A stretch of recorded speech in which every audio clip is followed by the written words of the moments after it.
Hello, friends. If you are regular listeners to this podcast, you know that we believe pretty much every conversation we have here is an important one. But today's conversation is one that I believe is especially important. It's the kind of conversation I think you'll want to share with your friends. I think it's authentic and honest and maybe a little bit raw in some ways too.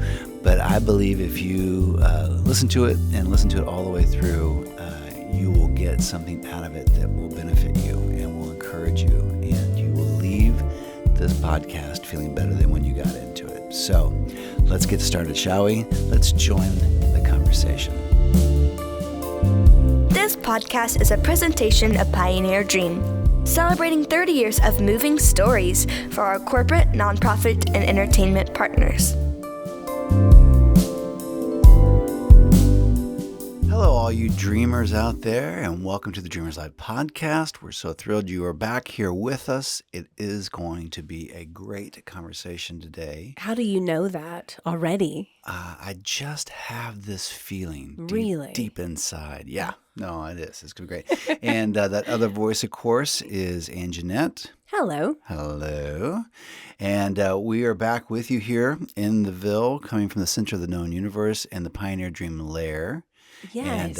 And we're thrilled to be back. We just got back from a little trip to Austin. Yes, Austin, Texas. It was, some great people we met. Yes. Really So we cool. did a Dreamers Live down in Austin. And as you know, we can come and do a Dreamers Live with you in places that you live or congregate and just give us a little heads up and we'll see what we can work out. But yeah, if you've got a group and you want them to have this kind of experience like what we have on the podcast, or if you've been to one of our live events, we can come do that. So we just did Austin, Texas. There were about, 20 people there. Yeah, 20-ish, maybe a few more. It was a great group. Sean and Maura. Shout out to Sean and Maura. Yes, man. What awesome hosts. They put on the dog, as we say. Yeah. They actually hosted it was like a cocktail party in their beautiful home. And we got to meet, I have some amazing and impressive friends actually who didn't brag about it, but have all been, they're very accomplished and wonderful people. So it was really neat to get to meet them. And of course, you know, Sean and Maura had just beautiful drinks and food. I mean, I think it was pretty fancy. What did you think? Yeah, and if you've been listening to the podcast for a minute, you probably heard me reference Sean. Sean and I grew up together. We probably met when we were 13 or 14, and we've stayed connected ever since. Yeah, and, you guys have. Yeah. Pretty awesome. Grew up through the high school years together and all that kind of stuff and have stayed together since then. And so, yeah, they're pretty amazing people. They and we are. have great conversations with them, and they took us to some fun places in Austin. Man, we had brunch. That was got our brunch on. It was pretty. It was I'm still not okay after that brunch. Still sleepy. Texas style. No, but it was really great. We were honored to be part of that, and it was really cool. So we, when you get back into town, it's kind of like, oh yeah, what is it we do here? So we've been kind of in that zone of getting readjusted. Well, this is a heavy concentration of dreamers this week. So we have within 7 days, we have 3 Dreamers events, not including this podcast. So that's right. We did a Dreamers in Austin on Saturday. We'll do a Dreamers here in the Ville at Cooper Mill on Friday, and then we're doing a private Dreamers event on Saturday, another away game. So anyway, it's going to be fun. Yeah, I'm really looking forward to each of those, and but I'm especially happy to be here today. You guys will probably never know in the audience world just how much we enjoy being with you through the podcast and what it means to us and what it means to sit across from each other and have these conversations, which is really cool too. So it is cool. Thanks for being a part of that. And we will ask you again, but man, if you have a chance to share this podcast with other people, we would love that. We just want to include as many people in the conversation as we can in the process. So. And I do apologize if you hear me swallow. We are drinking a bit of an energy drink. There's supposedly a healthier one. This is not a commercial. I won't tell you the name that we were trying. Until they sponsor us, yeah. That'd be awesome. Yeah. Anyway, we try not to drink too many of those because word on the street has it they're not great for you. And we're like, dang it, another thing we shouldn't do. Yeah. But anyway, today we're rolling I just found out that meth is bad. Now this too? Come on. I know. That was our weekend thing. Just kidding, everyone. Just kidding. Anyway, I apologize about the watermelon flavor. Well, you are a strong swallower to begin with. I am. Can people hear it? Let's test it. Let's see. Hold on. Wait, you ready for me? Okay. 3, 2. Yeah. Could you? Oh, man. Yeah. They could hear you if they're not listening to the podcast. Okay, so, well, I'm sorry. Yeah. And I picked out the flavors, and I thought, oh, I don't know, watermelon, that sounds refreshing. It's not. Kind of like a Jolly Rancher. No, but it's not. It's not refreshing. Anyway, I'm sorry. It's all good. I do feel perky. Yeah. Hey, so on today's episode, I'll just tell you that this morning we had a morning. It was. And it wasn't so much the events of the morning. It was more, and the events of the morning did contribute, and they were not helpful. But beyond that, there was this a bit of an undercurrent, which we've actually been in for off and on for a while. So it's kind of hard to describe. So I'll just kind of get into it. Oh wow! Well, first off, it's been raining for about 17 days in a row. Yeah, so there's that. There's no rain happening right now. Yeah, it is impressive. Get your boats ready. It just keeps coming. We've got some potential flooding, so that's added to the fun. To the fun of it all. So we've had a series of, I don't know, a couple of days of just weirdness, and actually more than that, just off and on weirdness for a while. And within that weirdness, I know you and I know what I've been doing, but we have both been trying to meet the weirdness head on. Yes. So we keep trying to literally do all the right things. Yeah, well, and that's kind of what you have to do, right? Yeah. You can't give into the weirdness. So we've been trying to read, and we've been trying to stay positive, and we've been trying to do this, and this, and then somehow going to the gym, eating right. And but within all that, none of the things that typically work in these scenarios, or none of the things that typically help in these things, have really helped. We could certainly make things worse. I should say that. Yeah. But the things that you would help to kind of right your own ship just really haven't been. Yeah. You just feel pretty off and weird and all this stuff. And so we had a morning this morning. I'm glad that you've been feeling that way too, because I thought it was just me. Well, it has been just you, and then it got on me. And I'm just kidding. Stop. Well, as we say, some days you're on the struggle bus. Well, and some days you're driving. Yeah. So today it all kind of hit, despite really making a valiant effort to do everything right. And things got involved with Evangeline, and she was doing her best, but things got south. She's a 13-year-old girl. It's a tough time. Things went south there, and this, that, and the other. And so I got to the office, and in my office, I have, of course, a desk. It's a standing desk because I'm that kind of guy. You are. And you actually kind of put it together yourself. Yeah, just a standing desk, which I sit at. On the stool, but I had the intention of having a stand-up desk. You stand a little bit, and I have some really funky, cool furniture that I've had probably for now 20 or 25 years that someone gave us, and it's kind of all this funky mid-century modern Jetsons furniture. It's pretty funny. And so I got in, and I just didn't have anything. I didn't have it to start. To do the day. You didn't have it. And I sat down on my little Jetsons chair, and it's like all the air was out of the room. Everything was kind of a shade of beige or gray or muted or whatever. Yeah, gray beige. And I just sat there and tried to be, I guess, as small as possible. I just felt like I was shrinking into the chair. Okay. And I just didn't have the energy to get up or go do something or to make things right or to try and push things to get right or whatever might help. I didn't have any of that. Yeah. I didn't have any of that strength or energy. And I was just trying to figure out, what this thing was I was feeling, why I was feeling it. Am I always going to be feeling it? Is anybody else feeling it? Is this on me? What is happening?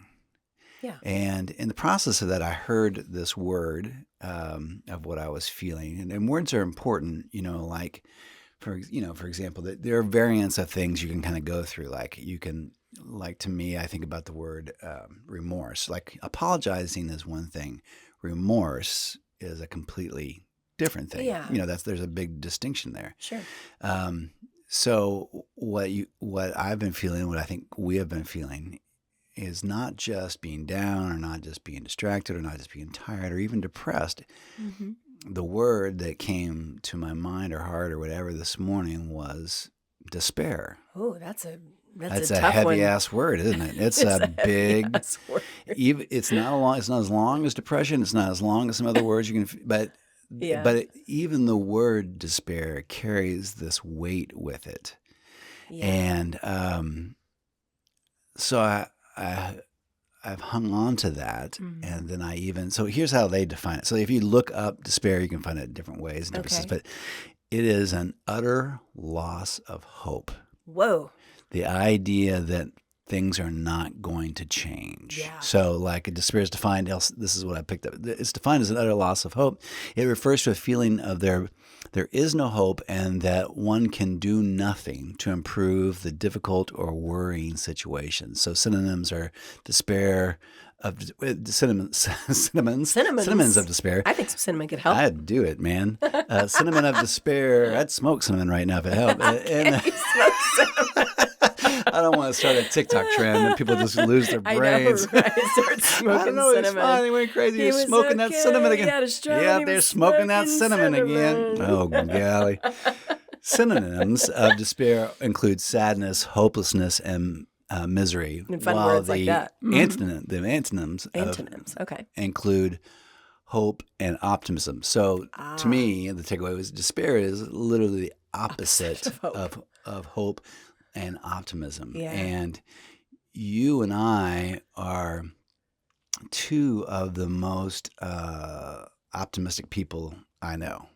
I mean, you and I, that's kind of, we are devastatingly optimistic. It's annoying. Yes. Yeah, I know. We're normally the kind of people that would not turn off a baseball game in the ninth inning for hope that somehow you could make the 9 runs up and still win. Well, that's when it happens. Yeah, it always happens. Yeah. So despair, that's a big ass heavy word, and so I'll try and paint this picture. I think we've been in this place off and on for a couple of weeks. So that there have been these islands of hope and islands of things that are encouraging and all that kind of stuff. And I don't want anybody to worry about. Well, I was going to say, I mean, what's interesting about I think what we've been feeling is there's really nothing. To constitute devastatingly circumstantial that would bring that feeling. Absolutely. I mean, there's nothing. Everything in our life points to happiness. Everything's Everything fine. in our lives are good. You and I still love each other. We still live together. We're still married. Oh, good.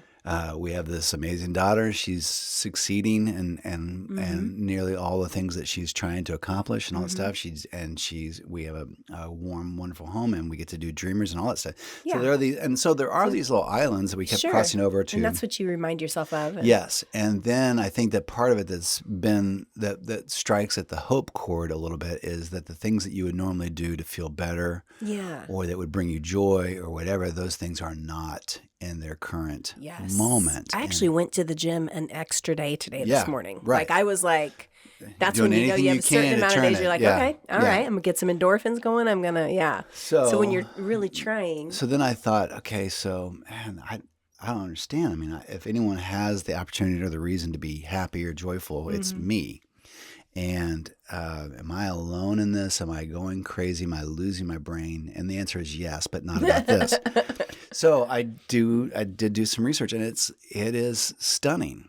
Really? So in the last... So you sat on your little tiny Jetsons couch, made yourself feel as small as possible, as if you could disappear into the fake pleather and research despair? It's as if you might disappear, or you might transform into some inanimate object. You might just not be there. Yeah.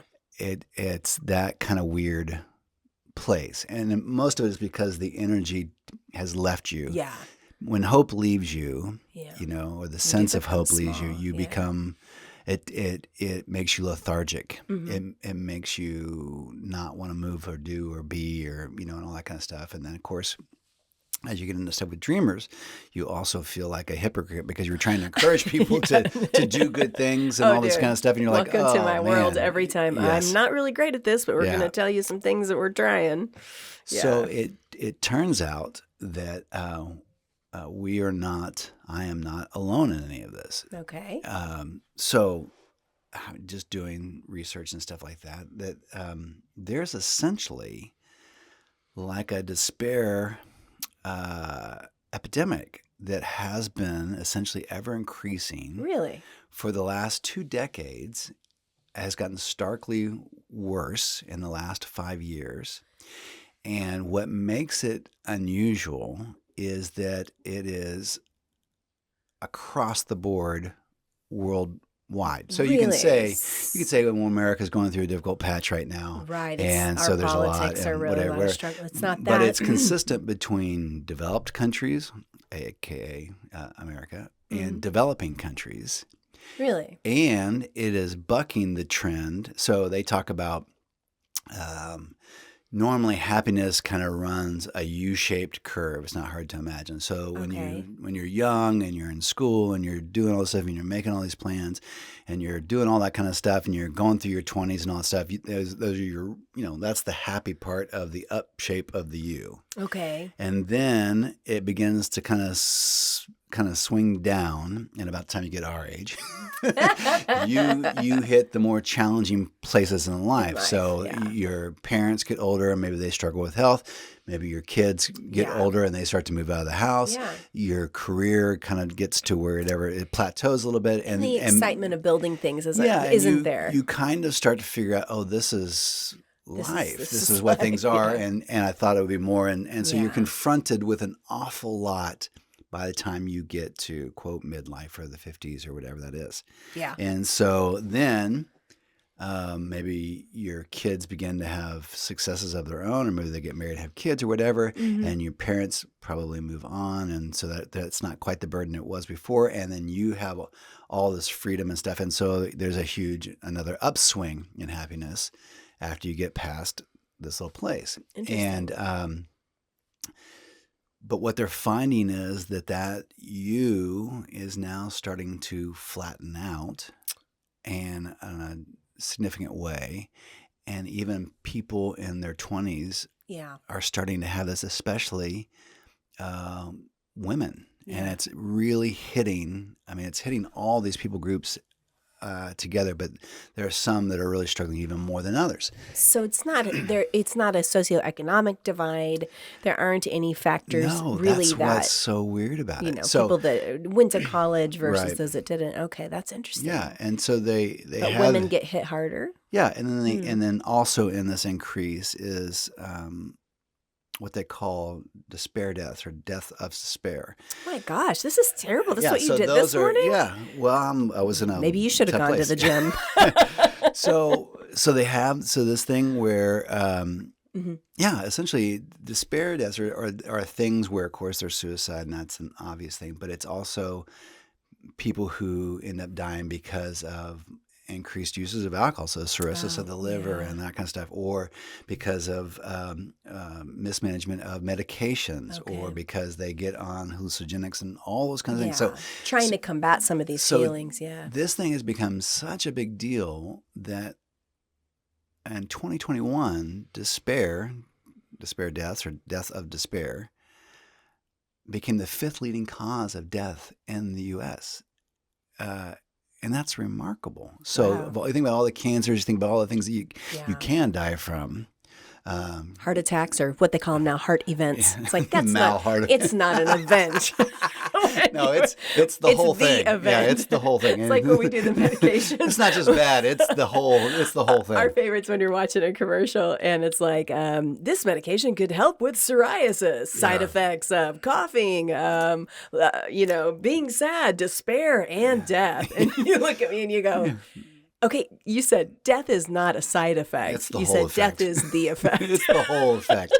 Yeah, if you die, that's the whole effect. You're out. Oh my gosh! I'm like, I don't think I'll just keep my psoriasis. So it's all the things that are wrapped up in despair, but that's become the 5th leading cause of death in America, which I think goes hand in hand with the loneliness epidemic and all that kind of stuff. But I've really been trying to figure out some common ground. What are the things that we have in common across the globe, across the world, that even if you're in a developing country, like America, we we score low on these studies Yeah. normally anyway. So the happiness studies and Right. contentment studies and all that stuff, just based on who we are as a nation and our priorities and where we've gotten to, we find this a lot. So even though we have more medical attention than we've ever had in our lives, we have more medical information, we have more technology, and in so many ways, we still have a greater increase of wealth and finances than most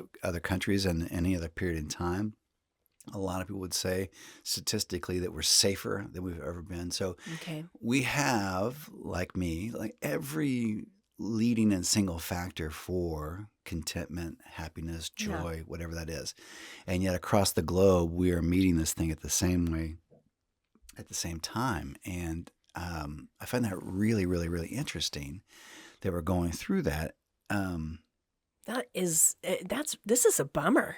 It is, yeah. No, but here's. I'm like, what are we gonna do, right? So I think that's an interesting thing. I think that's an interesting question. Well, first off, knowing you're not alone always makes you feel better. That was key. So did you probably see that and you were like, oh, good, it's not just me. So as we like to say, yes, you are on the struggle bus. The good news is the seats are full. It's totally full, and I was driving. You are not alone. So there is right. something about essentially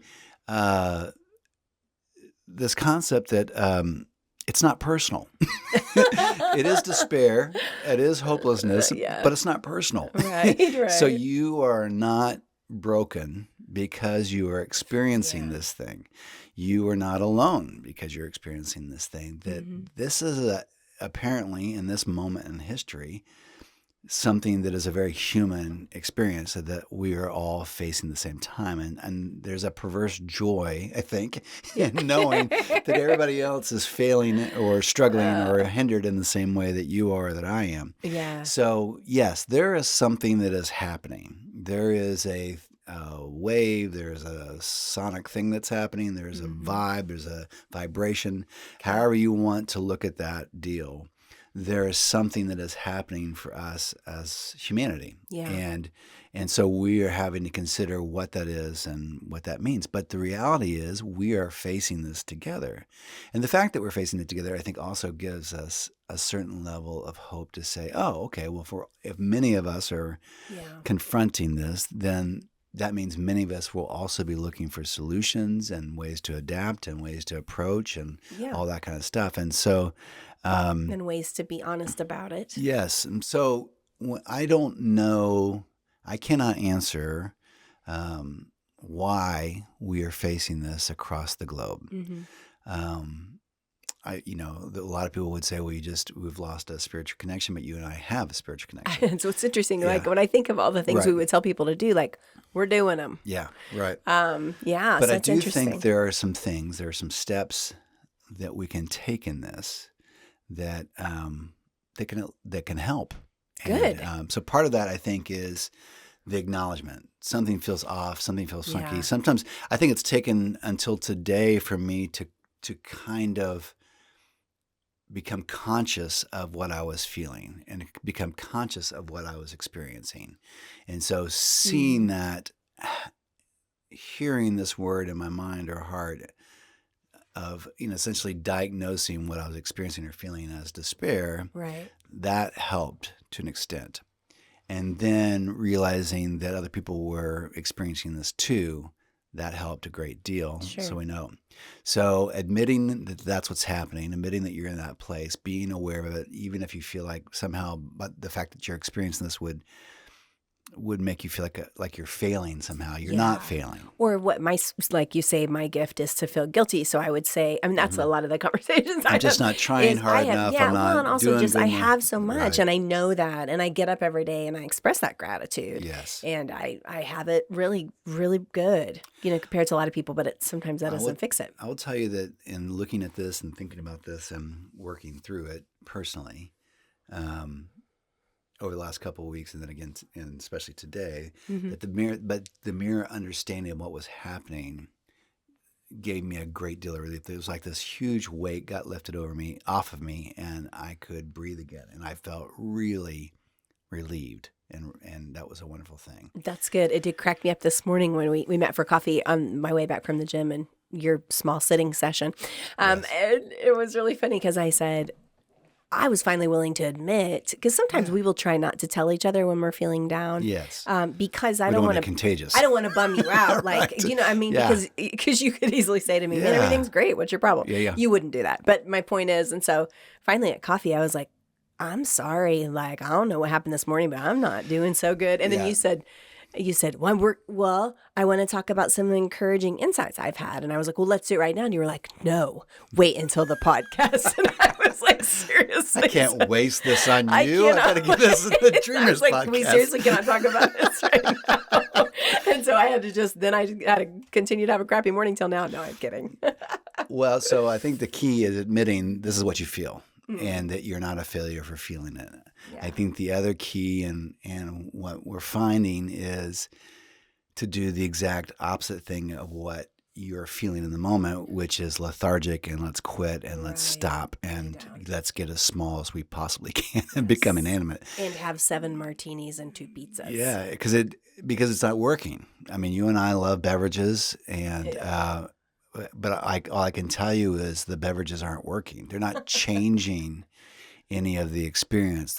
I love beers, and to me, there's no better high than a couple of beers because you're just there and you're joyful and you're having a good time and you're relaxed and whatever. And so I really enjoy all that. Yeah, but the beers, the beers aren't working. Yeah. And the alcohol's not working. And I say that someone really loves all that stuff. And I love the culture of it. The chocolate's not working. Food's not working. Chocolate's not working. So I think another thing we can do is we have to go against how we feel, and that is to get up and move. Yeah. We have to get outside. We have to get into the vitamin D. We have to not stay home alone and just sit in a chair and think about how horrible things are and how small can we get and how if I just sit here and don't move, maybe no one will see me. You know, whatever those things are. We have to get out of that. Yeah. We have to physically move. You have to get in the sunlight. Mm-hmm. You have to be in that spot. To me, related to that is you really have to get off the phone. Oh yeah. There's something about the micro world of the phone that is incredibly depressive. And so I've just noticed this. You and I have chosen to be on social media less. We've talked about that a lot on this podcast and gone through all that stuff. But I have just noticed it's been very difficult for me to do some of the things that normally help me, like reading and all that kind of stuff. And there's this junk food candy of being on the phone for whatever reason. There. Yeah, and even if you're just playing Sudoku or whatever. Whatever it is, it's just a little microcosm world that seems at whatever level to be adding to the oppressive nature of that, the hopeless nature of it. It's so interesting because and I don't know if it's because it's repetitive and we're seeing the same post and the same arguments and the same things over and over again or what. But I mean, there is something about that technology. I mean, I've always been one where, and I know this is odd to some people, but I can't watch a lot of TV. Like, this does not make me holy or good. No, I know. In fact, it bums me out. But if I go into a room and we don't do this at our house, and there's just a television on, whether it's a waiting room or you're at someone else's or a relative's house, and it's just on like a security blanket, there is something about that fake world that's happening that just sucks the life out of me. And I've always felt that way. I don't even like it on without sound. I'm like, and so there's something about the phone that has that soul sucking power too. Even if you're just texting friends, which is a good thing to stay connected. But, or playing a solitaire or whatever it is. I think it's going to be a little micro break from the way you feel. Yes. And somehow it compounds it. It's really interesting. Well, so funny about the TV thing. We had a thing maybe 2 weeks ago or something like that where it was like a Saturday afternoon or Sunday afternoon. And I got alone time on the TV. I could watch whatever I wanted to watch. And I was like, oh my God, what are the things I've been waiting to watch? What's one movie I've wanted to see and I haven't seen it yet because no one else would like it and I would like it and this, that, and that. And I sat there and just literally nothing sounded good. And I just kind of bounced through about 4 things, watched about 5 or 10 minutes of each thing. And I just thought, I don't want this. This is not what I want. And like I confessed to you, like 2 weeks ago, It was a Sunday afternoon, and we love Sundays because it's like a true rest day for us. We try to see no one if it's at all possible. We do all this stuff, and I was so out of sorts that it was maybe the one time in my entire life I just wanted Sunday to be over. Wow. I just was hoping for some glimpse of a routine that would help me to feel good or normal or whatever instead of the way I was feeling in that time. And so, the little micro world. So I think that, things you can do to help in this thing is to be honest. This is the way I'm feeling. This is what I'm experiencing.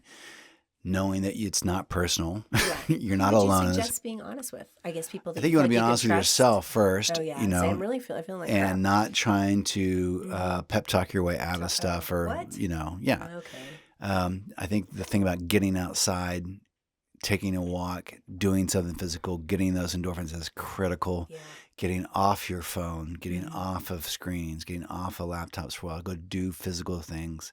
We all have to be on screens, and that's fine, but just get on, That's interesting. Ian Lamott's husband, I can't remember his name. I was just listening to an interview with Ian Lamott. Some of you guys would know her. She's a pretty amazing writer and sort of spiritualist. Is that a term? I guess so. Anyway, she married a guy and he kind of does the same kind of stuff from a different perspective. But he says, anything good and beautiful in the world, 80% of anything good and beautiful in the world is accessible with a 10-minute walk. That's so true. And so that's an interesting thing to think about. I mean, just the idea that you would be feeling that way, but if you went and took a stroll, you're going to see somebody that you know. There's some combination of sweet, a mom and a son, having a nice time riding their bikes or whatever, but something that reminds you. There's some combination of the vitamin D from being outside in the sunlight, the endorphins that come from actually physically moving your body and even getting your heart rate to increase a little bit, and the potential of actually seeing other people. Yeah.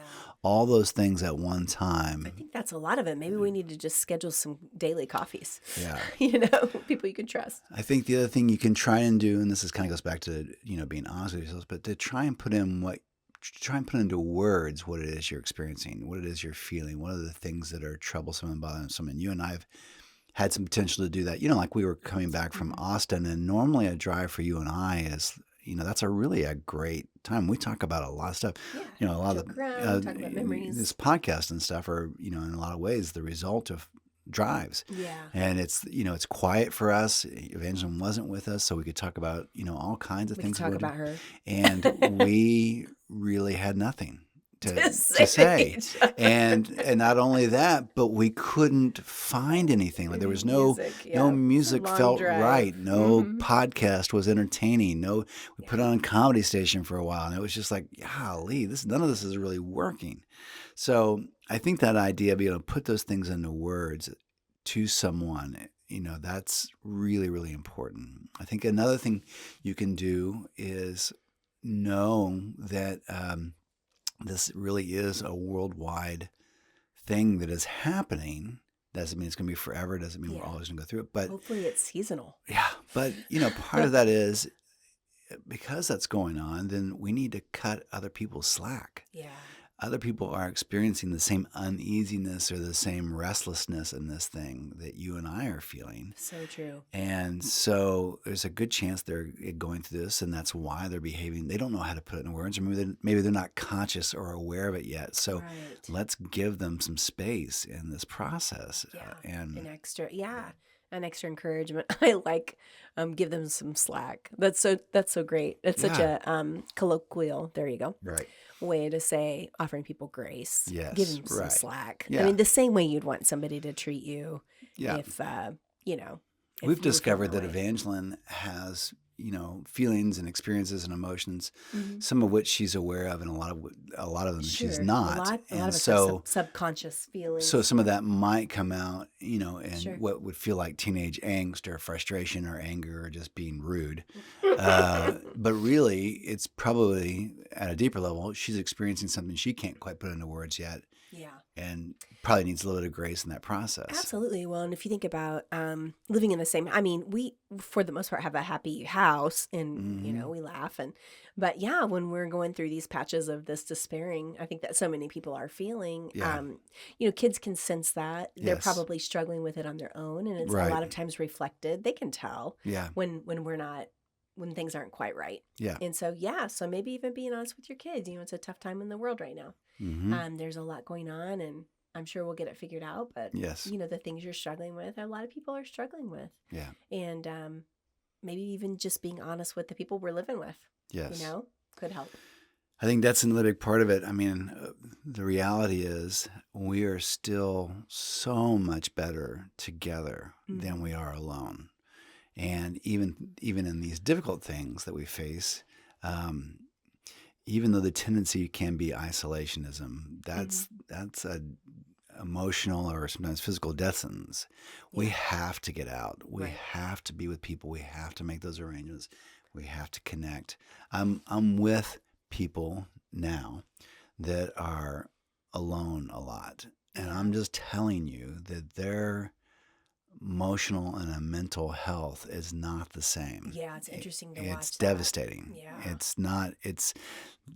is just critical. And so it does take being intentional and proactive and inciting incidents where you tell someone you're going to be there or invite someone to your house or commit to something, even though it's going to be painful and uncomfortable and all those kind of things. Yeah. Yeah. So you're saying maybe it's a time, if we're going to try to be proactive to help combat it, Yes. that we have to invite more people over, that we have to instigate more coffees, that Right. we have to reach out to that. We talk about the concept of tribe, Right. just that group that is there. But if everybody's feeling this way, Yes. it's easy for everyone to shrink back. Yes. So maybe you have to be the one to say, all right, girls, coffee Thursday. Everybody Right. gets Let's together do this and talk thing. about some of Right. this stuff. And it gets harder because you feel like you're no good to be around people. Don't you Right. feel that way? Yeah. You just think, what do I have to offer here? I mean, but the truth is, it's in just being together, maybe sit outdoors at the coffee shop. Yeah, exactly right. And, making as many opportunities as we can to be together, Yeah. I think could be part of the antidote. I think you're right. Another thing I've been thinking about lately is, and again, this is like the whole definition, the word choice that you make.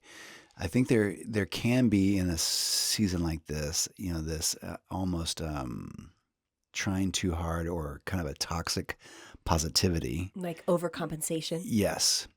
But then there's also gratitude. And to me, those two things are really, the difference would seem subtle, but they're really very different. And so I don't think you have to get in people's faces. I don't think you have to get loud. I don't think but the idea of acknowledging goodness or journaling gratitude or writing those things down or saying those things out loud, acknowledging that is such a critical thing. Yeah. And acknowledging it out loud to other people. Yeah. So sometimes I think saying it out loud is important. And I've been trying to do that just in the past probably month or so. I think as this is kind of this wave of whatever we're going through is sudden.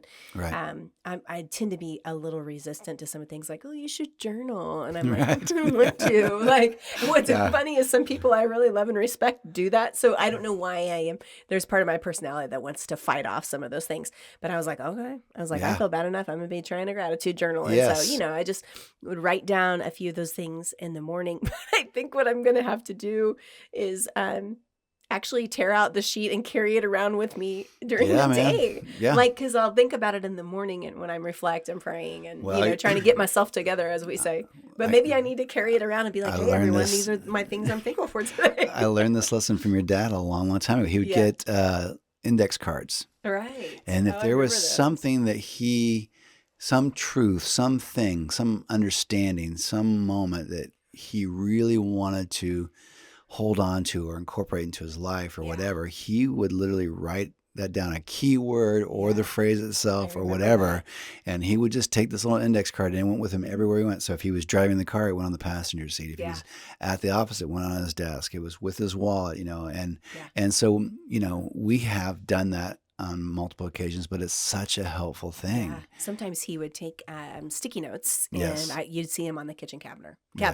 It would be like faith over fear. Yeah. It'd be like, I'm just trying to get some cereal down or whatever So it was. there is milk or there's not milk. We're just saying love. And I'm like, that's not making dinner. But, Yeah. But that's it. Maybe it's just being forthright with those things with people. I think another thing you can do is there is something about, there are some things about routine that are incredibly helpful. And it just, it's like that Sunday when I just needed it to be over so I could get back to my routine. Yeah. But then there's also something about breaking a pattern or breaking that up a little Trying bit that's things really important differently. occasionally. And you have to find these things out for yourself. But if there's a burden to just doing the same thing over and over and over again, going the same route to work or school or whatever, eating the same things, meeting in the same places, doing all that, there can be a freshness and a help to just breaking that pattern. Just to change it up. Yeah, for sure. To move Taco Tuesday to Thursday instead. Oh, don't you mess with Taco Tuesday now. Or, to not have roast beef on Wednesday or whatever it is. Or to not go to the same restaurant over and over and over again, or the same coffee shop over and over, or sit in the same place, or order the same thing, or do whatever it is. You may see some different people and have an interesting conversation. Just the freshness of that can be, in the best possible way, jarring. It can interrupt the cycle of that pattern. Yeah, and so I think breaking that thing up is kind of important. Yeah, I think so too. I think these are good things. Yeah. And I think, I don't know, maybe we need to start doing more of them, and then should we report back? Maybe. Is that it? Be like, hey. Yeah, and above all, tried this and we're feeling a little better. I think above all else, I think that if you get to this place, that is to get help. If you find that talking with friends or those kinds of conversations are helpful but not enough, then by all means we should be meeting with counselors and people who can kind of add some steps into our lives. See the patterns. But there's something so relieving, so freeing, so helpful, and just talking about these things. Yeah. And so I knew the moment I had looked at some of the stuff and kind of came to some awareness, that was like this big burden got off me. I mean, just the idea that I wasn't alone and that I wasn't just going crazy. I wasn't just in a bad patch. I wasn't just struggling with, depression. All those things are so real.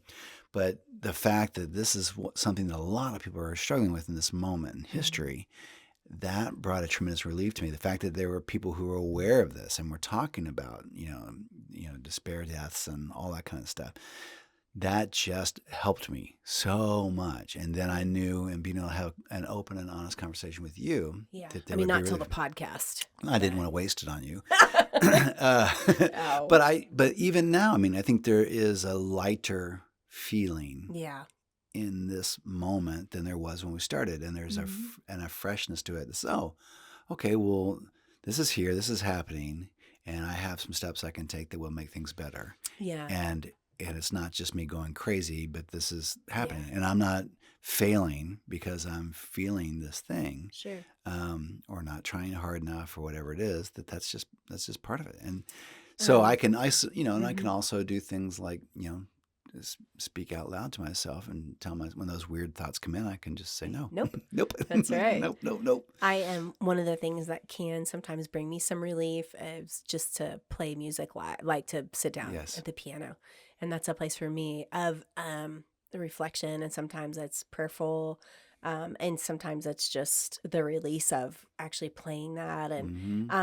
And so this morning I had scheduled, I tried to work on some music on Wednesdays, and I had scheduled some time, but I really had to make myself do that. And I know that it is often really helpful. Yes. But when you're feeling so, feeling that despair and feeling so low, it's hard to do that. But I think that's another thing that we can do is some of us know those things that can help. Yes. We know those better decisions, but we're going to have to make ourselves do them. And then I've got a lot of relief from that. I really did just right before we came in. But it's always easier to even check email or go on a screen or do something. I think that can help a lot of people. Even if you're not a musician, the idea of writing something, and maybe even writing it by hand and not just typing it, but I think it's the same physicality of what you're talking about, playing something. So just writing those thoughts down, either what you're experiencing in a moment, but also what you're hopeful for in a moment, also what is good in a moment, and writing those things physically down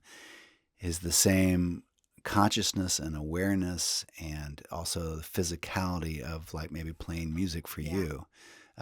That's really helpful in that process. Definitely. And we may need to help the people that we love be accountable with those things. I think that's it. You told me, you said, put your phone down, and I wasn't on Facebook, but I had a group text, so I was replying, and you said, Yeah. you're supposed to be working on music, put your phone Right. down. And I was like, shut it. And But then I now got- more than ever, we need to be checking on other people. Now more than Yes. ever, we need to be staying connected Yeah. and doing that, physically. And if you can't do it physically, then that's a good use of the phones, to text someone or to call someone or do whatever. But it's really, really important in that process. yeah, Yeah. that's good. So we'll get through this. I have to tell this funny story on the way out. So Okay. you and I were meeting for coffee this morning, and the coffee shop's just like a block and a half away. But it's been, like you said, it's just been raining like crazy. Dude, And so for like 17 days. I've been getting this habit when I get to the office, I have this little plug-in for my phone, and then if you turn the phone sideways, it becomes a clock. And so it'll just be on my desk as a clock, which is really nice. And I do my alarms and all that kind of stuff. And so it's right there. But when I was leaving, sometimes if I'm not really focused, I will forget my phone because it looks like a clock. So That's great. I though. grabbed my stuff. I headed to the coffee shop, and I realized as I get there to pay, I don't have my phone, which is normally how I pay for that stuff. Right. And I thought, oh, crap. And do I go back? And it was just raining. I thought, no, I'll be all right. And I knew that I would be there, minutes before you were going to be there. So Are you saying that I was running behind? I'm not. What? So I'm sitting there at the bar at the coffee shop, and I don't have a phone, Right. and I don't have a book or a magazine or a journal or anything else. It's just me and a coffee cup and a window. Well, and you were wearing a black hoodie. For the rain, yeah. Yeah. So it looks like either I'm contemplating my own death, Which or you might have been, or right? considering, or I'm just overly depressed, or Yes. or that I'm like Putty from Seinfeld, just Yeah. staring out into blank space. You want a magazine?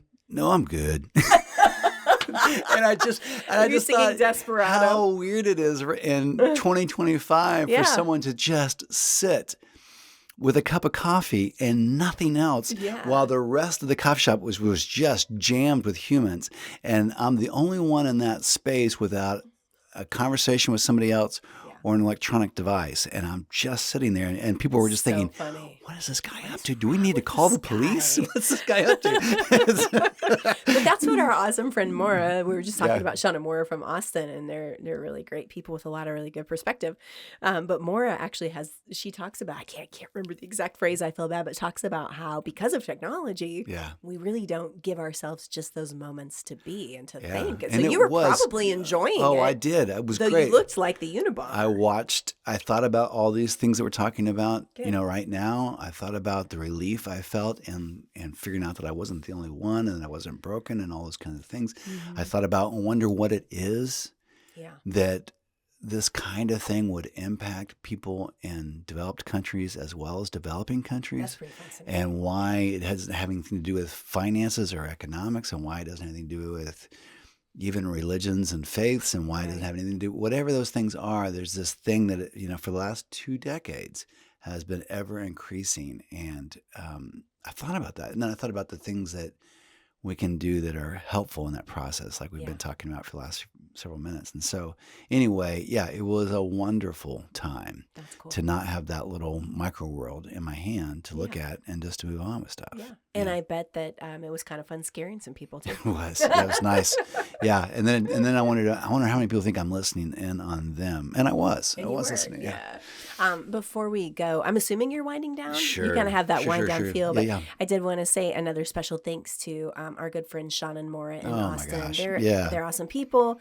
It's pretty cool when somebody trusts you enough to say, hey, here's our circle of closest friends. Right. A lot of them, as we said, are very successful, Yeah. thoughtful people. And we're going to open our home and throw a party and Yeah. bring you guys in to do whatever it is you do. Right. And then it was really some really good, meaningful connections that I hope will continue.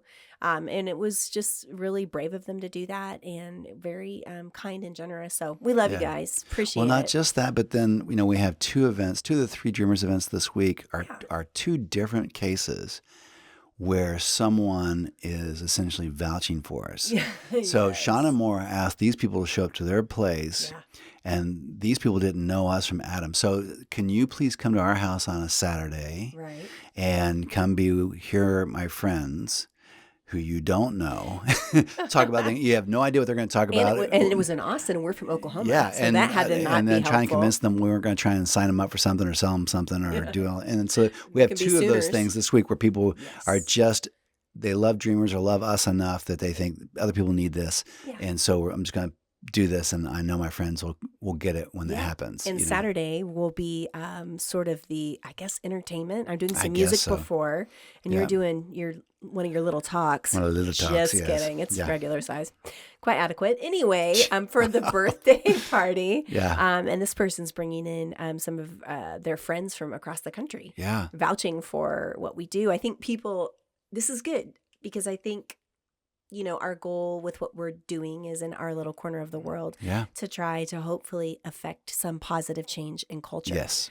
And I think people are becoming more aware and willing to talk about some of this stuff. Oh, man. And I think that's what the last couple of events say. Yeah. And this is good because that's exactly what we all need in this time. So. Absolutely. And that wasn't a plug to say, please have us to your group. Please. But hey, please do. Yeah. And please share this podcast. I think this will be helpful to other people. And I really hope that you listening to this, you feel better. That that maybe there are some things that are happening inside of you. Maybe you weren't fully aware of them. Maybe you were not trying to talk you into despair. But no, please, if you're feeling good, if you're having a great time, don't worry about it. Just skip and go to the next one. Right. No, but I think a lot of people are feeling this, and maybe on a subconscious level, and so maybe creating some awareness. This will help, and we can all do better, and we can all check on each other, and we can all stay connected. Absolutely. Yeah. If this episode spoke to you, do share it with your friends, specifically a friend that may come to your mind or heart after hearing this conversation. Send this one to them and say, hey, let's listen to this, and then let's go get coffee or go get a beer and talk about it. Yeah. We can't tell you how much you mean to us and how much we love being a part of this conversation with you and what this community means to us. And so you are a highlight for us, and we love you, and we're grateful for this. So we'll be back again soon. Yes. And keep tuning in and keep sharing the Dreamers Live podcast. We'll see you soon. Peace out.